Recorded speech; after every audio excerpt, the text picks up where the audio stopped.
If you're interested in getting a paper pot transplanter for your farm, then watch this video first, because today I'm going to give you the most comprehensive, unbiased view of hand transplanting versus paper pot transplanting out there.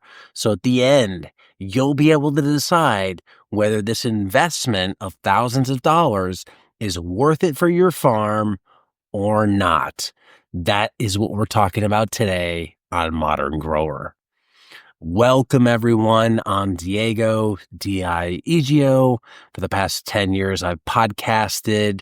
I've talked to hundreds of growers about their market farms, what's made them successful, and what hasn't worked. I'm sharing all of those tips, tricks, and secrets with you to hopefully make your entrepreneurial journey a little more successful. 7 years ago, I started the company called Paperpot Co. I gained a ton of entrepreneurial experience on my own running that company as we sell tools, seeds, and farm supplies to market gardeners. So I'm bringing my experience along with the experience of others in the farm space to help you. And that business is a little bit of the background of where I want to start today. Full disclosure up front, my company, now called Modern Grower, we sell paper pot transplanting equipment.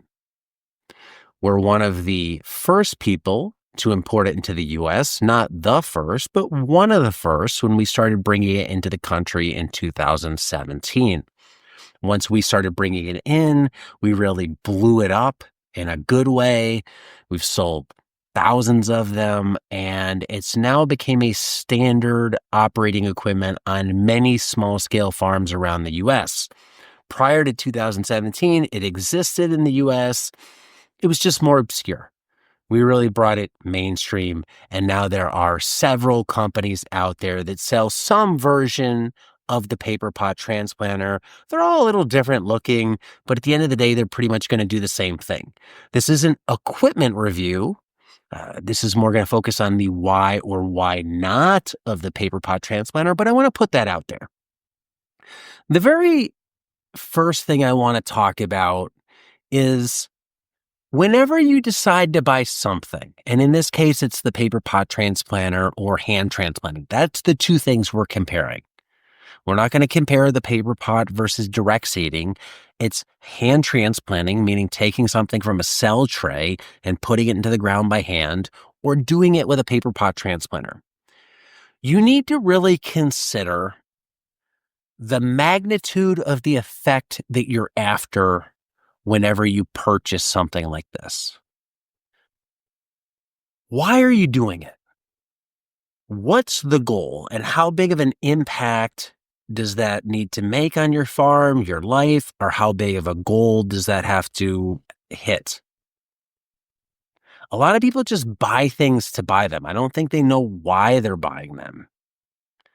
So if I'm going to take a vitamin or supplement that helps cure my allergies, I might be expecting a total cure, eradication of allergies. So if it lessens my symptoms, that's not good enough. It's not worth the money to me. I want a large magnitude, in this example being eradication of allergies. So if I could get that, it might be worth it in that case for me to spend more, given that I want such a large effect. I also might buy things because I'm trying to avoid a problem.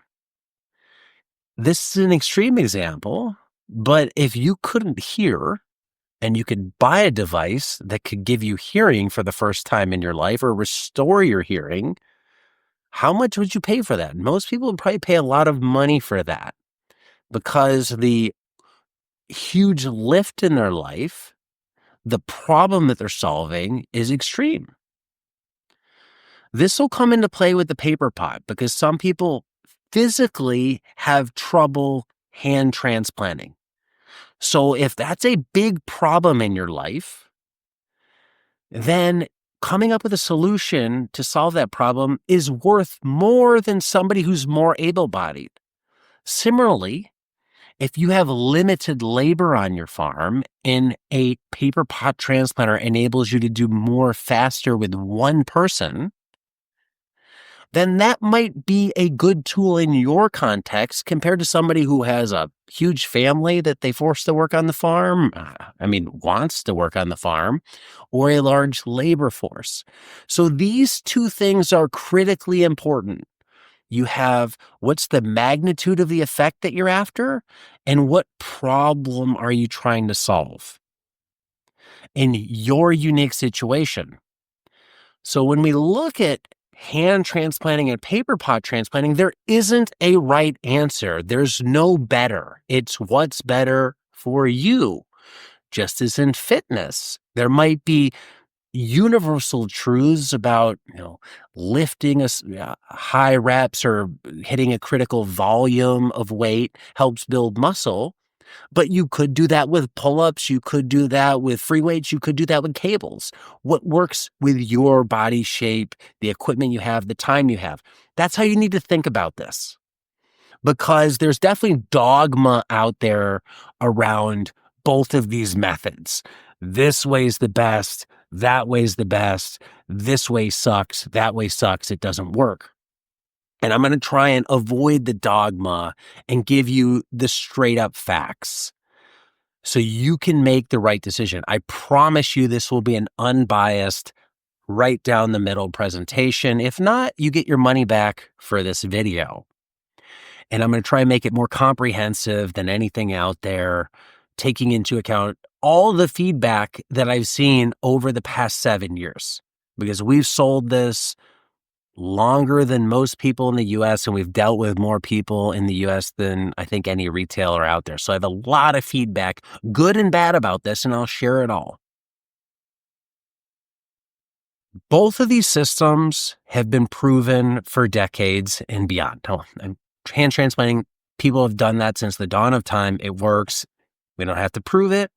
I only say this to say paper pot transplanting, it's not some new thing. We've sold it in the US since 2017. So that's going on 8 years of just US usage with us. It was sold maybe 7 years prior to us by somebody else. And it's been used in Japan for decades, going back 30 years, and used by thousands of farmers there in Japan. So there's nothing new and experimental. That's why I say this. This isn't an infomercial product or something you'd see in TikTok shop that's fly by night. This works. Now, it might not work in every exact micro situation and specific context, but the technology is tried and true. Nothing would be sold for this long and be adopted by farmers for 30 plus years if it wasn't effective. And I think most farmers would say, hey, yeah, we would say if we didn't like this, we're not going to waste our time on it. But some farmers in Japan have used this thing for 20 plus years. So it's a system that exists. It works. It's tried and true. We're going to start by breaking down both systems. We're going to look at hand transplanting, the benefits, the drawbacks. Then we're going to look at paper pot transplanting, the benefits and drawbacks, and we're going to compare the steps. This is going to be a longer video, but if you're going to possibly spend a few $1,000s, I think you're going to get your money's worth on this. I'd rather have you watch this so you can leave a 30 or 45-minute video knowing that, all right, I can buy something for $3,000 in good faith now, knowing I fully understand it, compared to just, making a short video and you waste money. So hand transplanting, we're going to start there. The benefits. It's simple and low tech. There's no specialized equipment required to do the transplanting. You need cell trays, but I'm talking about the transplanting, moving the plug from the cell tray to the field. At our scale, nothing specialized other than what God gave you, your hand. Drop it in, done. I don't need anything that I wasn't born with. There aren't any consumables in this besides the potting soil. So there's nothing I'm buying just for this process, using once, and then I have to replace that. The soil itself, and you can compost things and make your own soil, or just buy your own soil. So that's the only consumable here, but that would be the same for paper pot, as we'll find out. It can be done with almost all crops. So hand transplanting, almost all crops. Taprooted crops, things like carrots, you could transplant them by hand. It's going to be very, very tricky. But most of the things you're going to want to transplant, from tomatoes to peppers to squash to beans to peas to greens to radishes to beets, you're not going to have a problem transplanting that. So that's an advantage. It can be used to create any row and in-row spacing. So if you have a 30-inch bed or a 60-inch bed, or however wide your bed is, you're placing the plants in that bed by hand. You can put them wherever you want. There's nothing external controlling the spacing and forcing you to put them so far apart or in a straight line. You can stagger plant. You can go in a grid, some closer, some further apart, whatever you want to do. No constraints there. Hand transplanting can be done with any system. Landscape fabric, no problem. No-till, no problem for the most part, unless it's rock hard soil, but you're not going to want to hand transplant into that anyway. Or mulch-based systems. Any of those, hand transplanting, no problem. Your startup costs for hand transplanting can be very low, asterisk, depending on what type of tray you buy. You can get insanely cheap thermoform trays that can get you started for 50 cents to $1 a piece, or you can get more expensive injection molded trays that might go from $5 to $10 a piece. I don't care what anybody says. Look at the research. None of those trays are going to affect plant growth, disease resistance, plant health, any of that stuff, because of the design of the tray. When soil volume's equal, they're all going to produce about the same quality plant. So don't let marketing fool you on these fancy types of trays out there. They are more durable. That's amazing, but you're not going to get better plant growth on something that's only in that cell for 30 days. This is very different than the nursery industry that has trees in cells for 9 months or 24 months, a very long period of time. So your startup costs, if you want to get in, really low. I think for a lot of people starting farming, just buy cheap trays. You can always upgrade to something more sustainable, longer lasting later on, but I wouldn't buy that right off the bat. There's a wide variety of cell configurations on the market to fit your needs.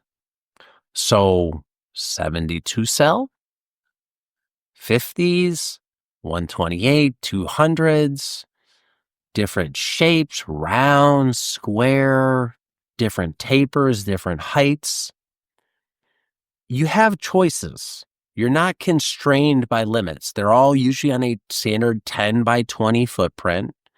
And if you're going to grow seedlings, you're going to have a lot of choices of trays and tray configurations.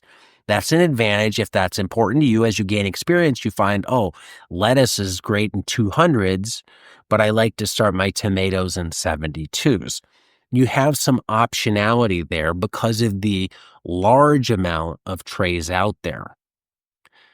Hand transplanting, I would say this is a fair generalization. It's easy to train someone to do, and it's hard to screw up. Put the green side up, roots down. Roots down, green side up. That's your rule. put it in. There's none of this pat, pat, pat needed like gardeners do. A lot of market farmers, it's hole, boom, hole, boom. They're moving extremely quick, dropping these plugs in, or they're using some sort of device to preform a hole and just dropping the plugs in. The plant knows what to do. You don't have to baby it. Green side up. So that makes it easy to train employees, children, volunteers, spouses, yourself to do. And you really have to not be paying attention to mess it up, because that would involve putting it in upside down. And I think even the youngest kid's going to know that's wrong. There is potentially faster transplant uptake when you transplant a plug from a cell tray compared to paper pot.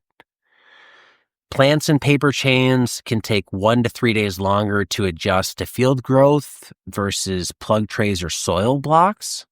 So when we're talking hand transplanting, it's not just cell trays or soil blocks is also an option here. I didn't mention that earlier, but I do include that in here if you're into that type of thing.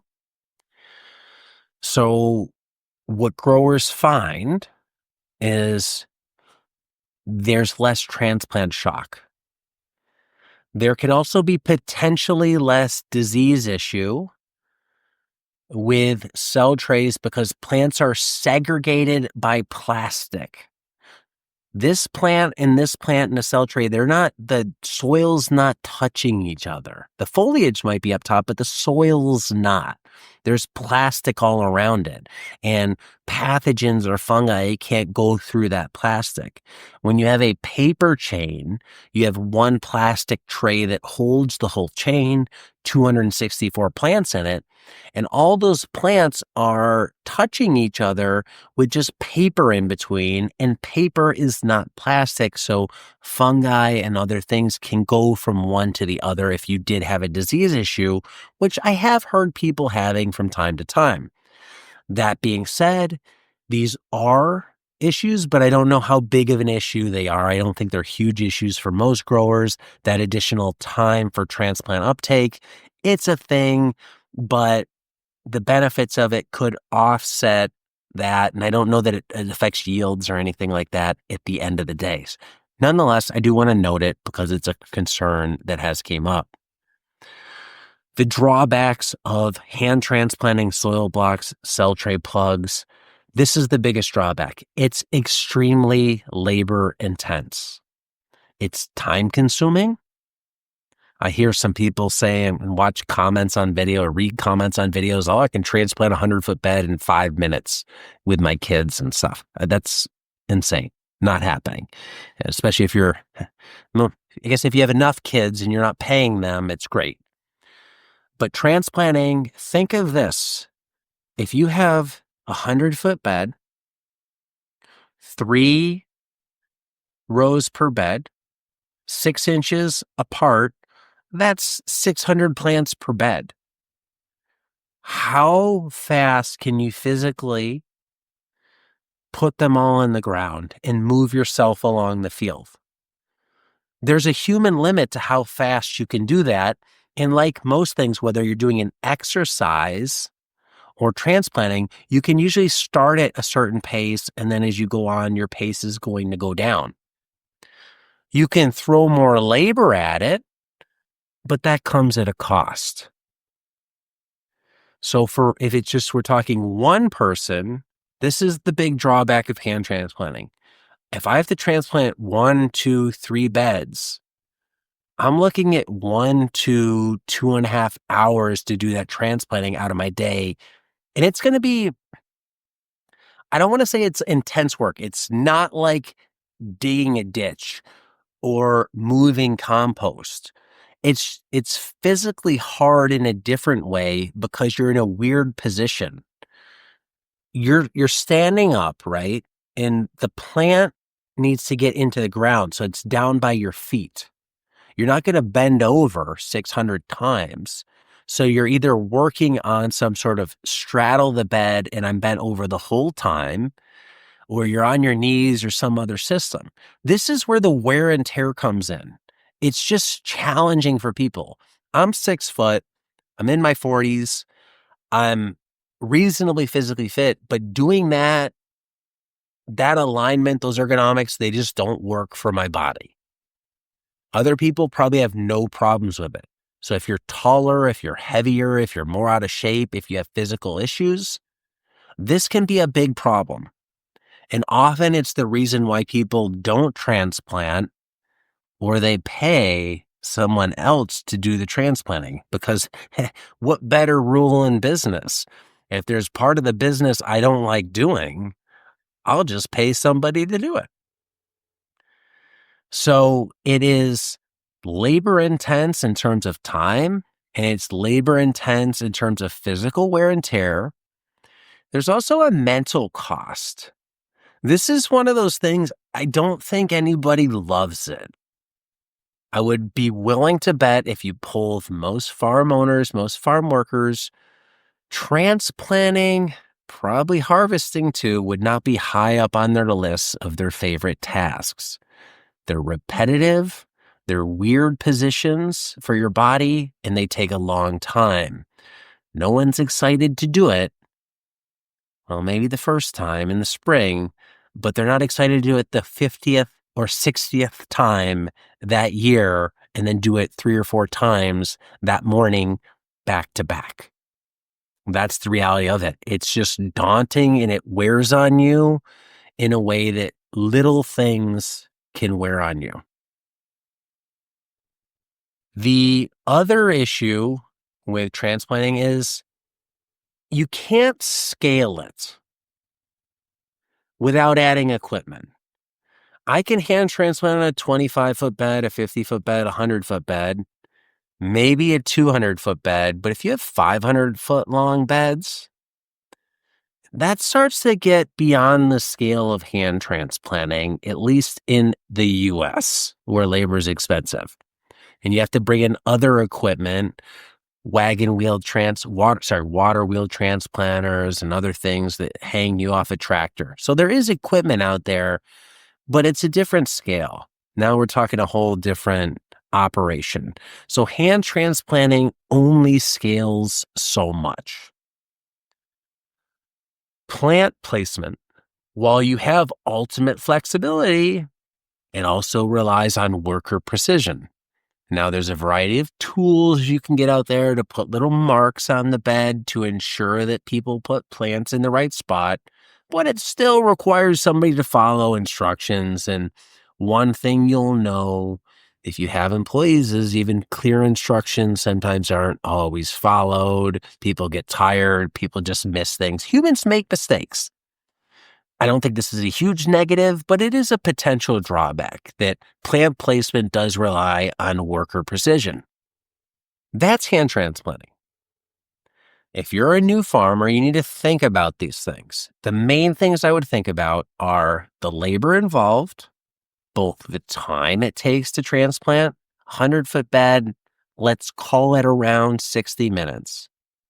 We'll get to that later. Maybe people can do it faster when they get experience, but it's generally going to take a long time. The other thing is low startup costs. It's just easy. So this is one where you trade low startup cost and easy for physical wear and tear and weird body positioning. Let's look at the other side, the paperpot transplanter, because really the pros of the paperpot negate the drawbacks of hand transplanting, and the negatives of the paperpot are negated by the pros or the advantages of hand transplanting. So as we go through, think about what's the bigger negative. This is why I emphasize that point at the beginning of what problem are you trying to solve? What's the magnitude of the effect you're after? What's the biggest negative here? After you hear both systems, and that'll help you make a decision. With paperpot transplanting, one of the huge benefits is you can transplant more faster. I don't think that's disputable. One person can transplant a 100-foot bed in less than 15 minutes. versus 60 minutes when you're hand transplanting. Those are both generous estimates. You might be able to transplant a bed in 5 with the paper pot, a hand transplant in 40 or something like that. The difference is huge though. So a single person can get more done faster. This is big for a 1 or 2 person operation. Maybe it's 2 friends, 1 person, husband, wife, two people who are together.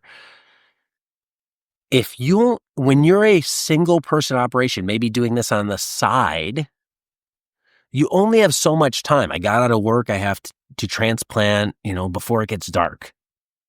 Well, if you're doing it by hand, you're going to need an hour. If you're doing it with the paper pot, 5 minutes, 10 minutes, something like that. Big difference in that person's context. So if you are a single person farm, by definition, even if you're full-time, you don't have a lot of labor hours. And you want to maximize your labor hours to get as much done that's important as possible. The paper pot enables you to take one of those important tasks, transplanting, and do it faster, so then you can go do something else. Cultivation, seed starting, getting back to customers, whatever it is. You're saving time. You're also transplanting from an upright position. You stand when you do this. Some people pull it backwards, but a lot of people walk forward and pull it behind them. Imagine you're walking down the street. You have a dog, and it's a bulldog, a French bulldog. Maybe I have one of those. She's very stubborn. Sometimes she doesn't want to walk. And you're walking ahead, and she decides, I don't want to walk anymore, and just stands there. So you're in this position with your arm back, the leash is taut, and you're trying to say, come on, girl. That's kind of the pulling position that a lot of people use to pull a transplanter. I walk down the bed, I hold it like this, and I go. Relatively easy, very easy compared to transplanting because you're just walking. Now there is skill required, and we'll get to that later. This isn't something you can just show up and learn to do. There is skill. But you're doing it from an upright position. There's less wear and tear. Think about bending over or being on your knees. That's stress on your back, your legs, all that type of stuff. For some people, that's just hard. Or they physically can't do it because of injuries, age, their body condition, whatever it is. This enables you to do it standing. And that anything you can do from a standing position is probably better than something bent over, although my mind is wandering to places where having it bent over might be good, but usually that's after hours. Better mentally. If I know I'm going to do something and it's just easy, I'm not stressing it. Take out the trash. Big deal. I wish that was my chore as a kid. So I have to grab this bag and walk outside and drop it in the can. Oh, what a chore. That was hard. Not a problem. But you tell me to go hand mow the lawn, which is going to take an hour and a half and it's 90 degrees outside and humid. I'm dreading that. And when I get done, it's not just the wear and tear of physically doing it, but it's like that sucked the whole time. I'm not really enjoying it. That's what transplanting can be for some people.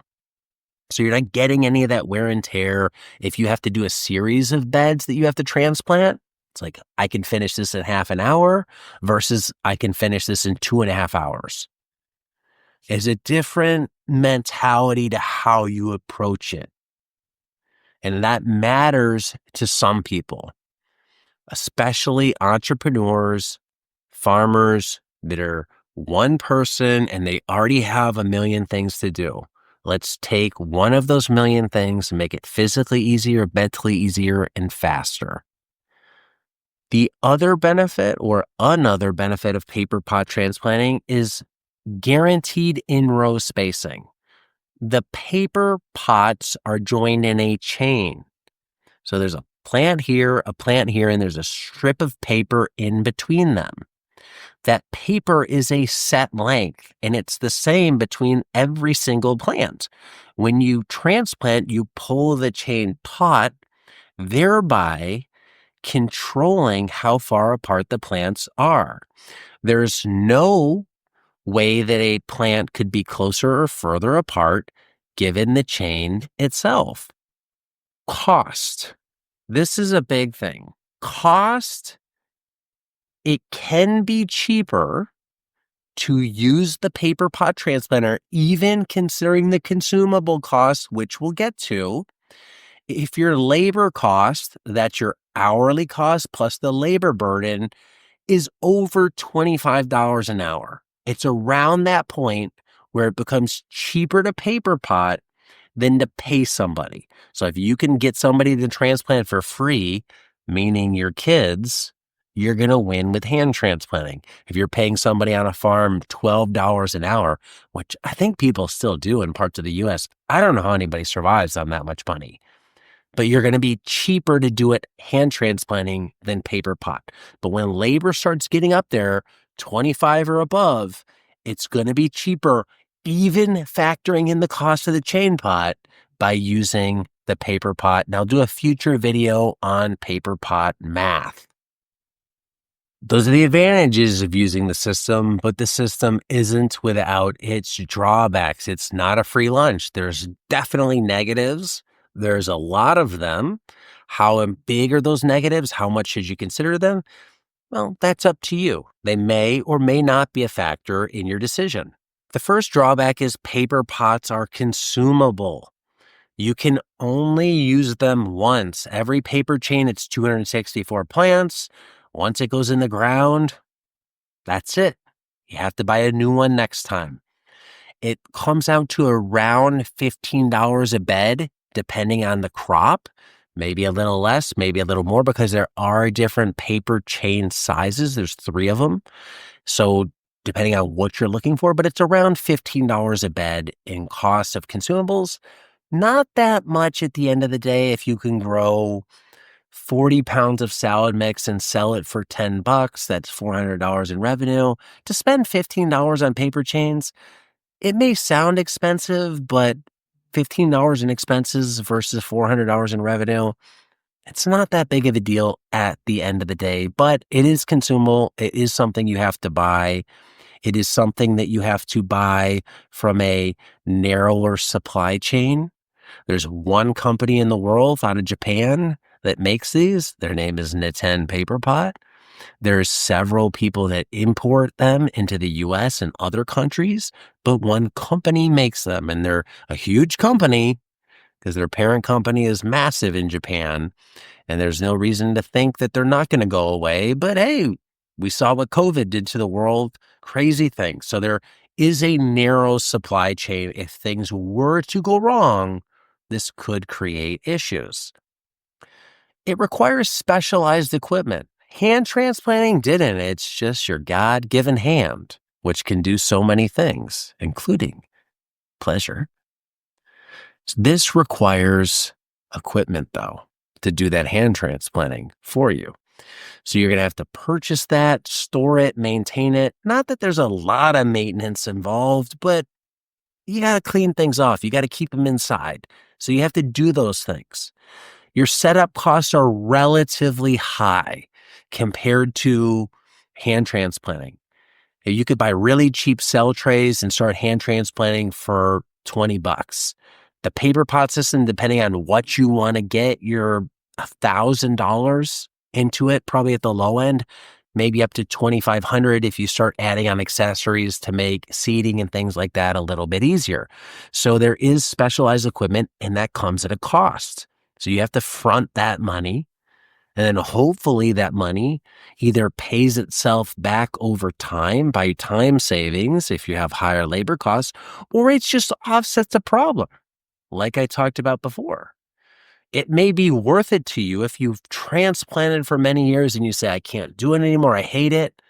I'd spend anything to not do it. $2,500 may be a bargain. That's for you to decide. There is a learning curve. This isn't getting a Phillips screw and a Phillips screwdriver and you can take them both out and you know what to do. It just works.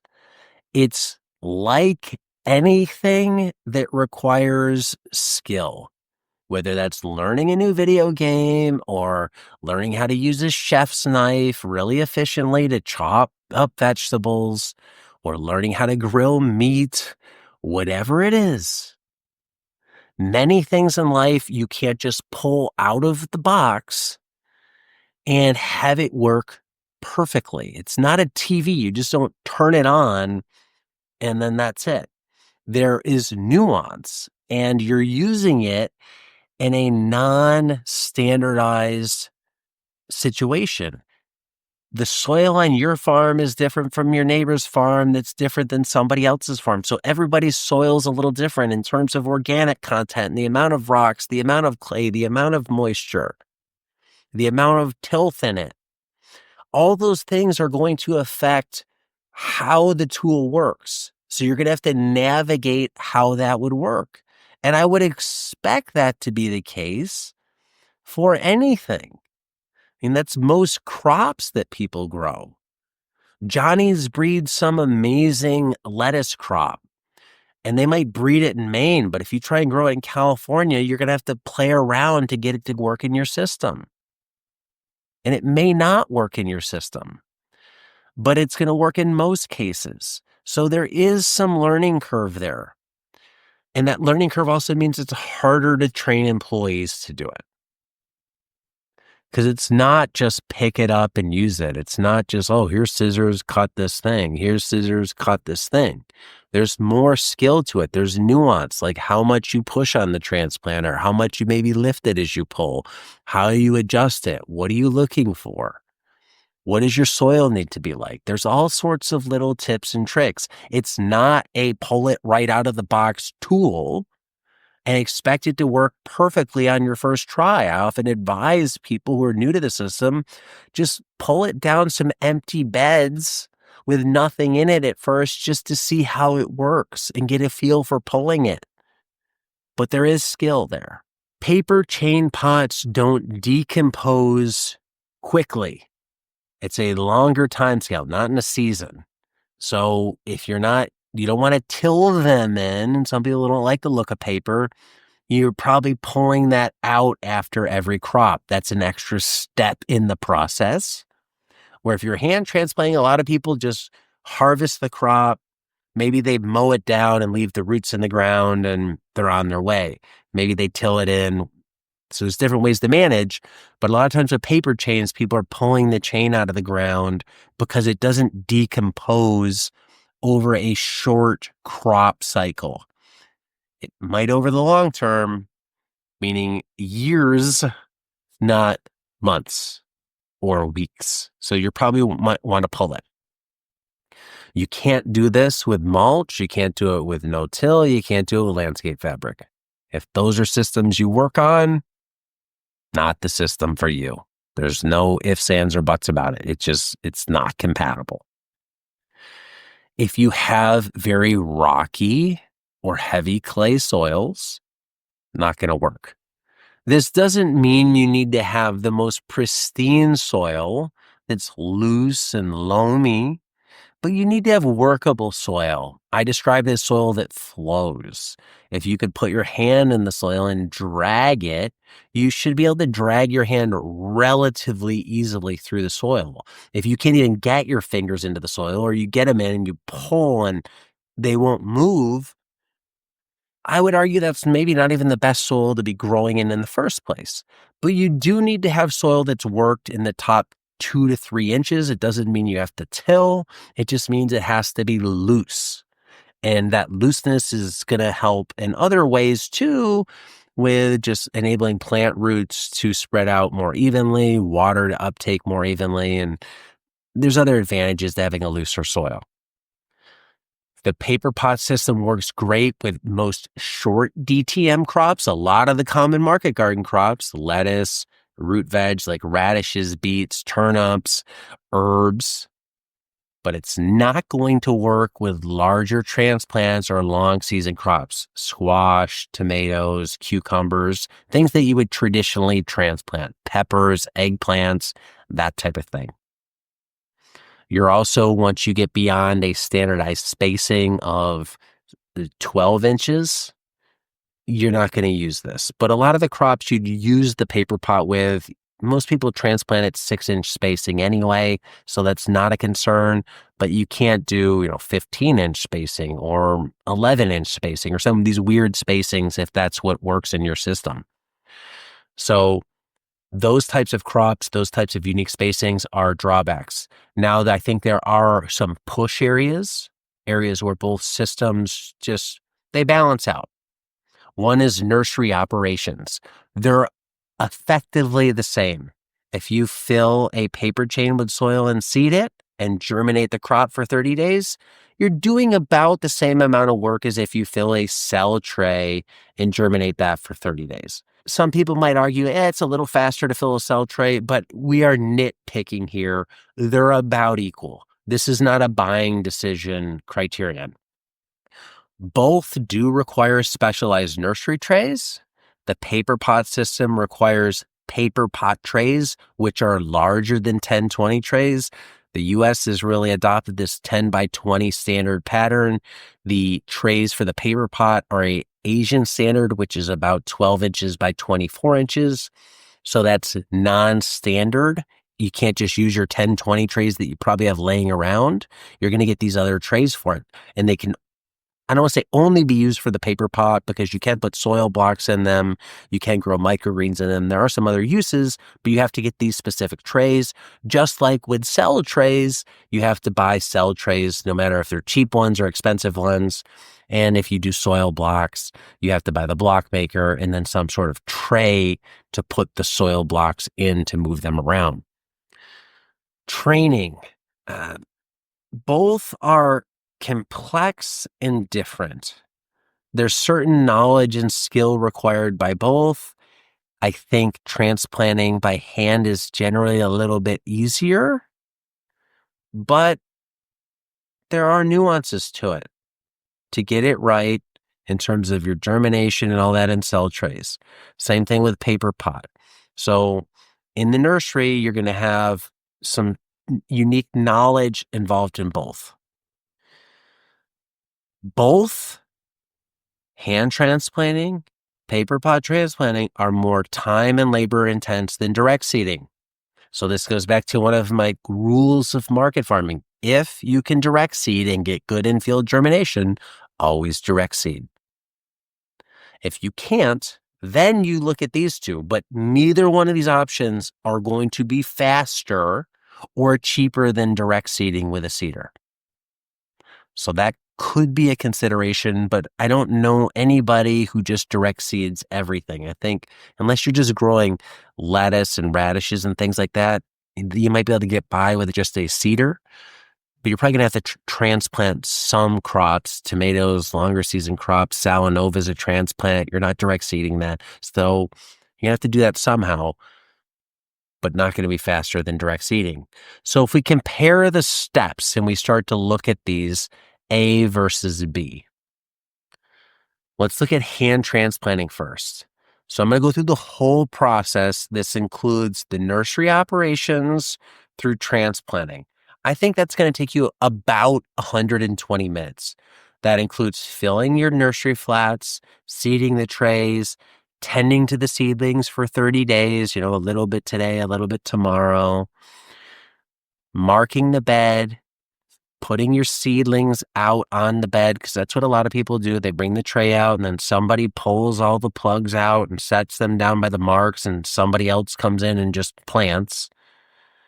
And I think the transplanting is going to take about 60 minutes. So add that up, I think you're around 120 minutes. 60 minutes for the nursery operations. That's seeding through nursery care over the course of 30 days. Maybe it's a little less, and then 60 minutes of transplanting. Again, maybe a little less.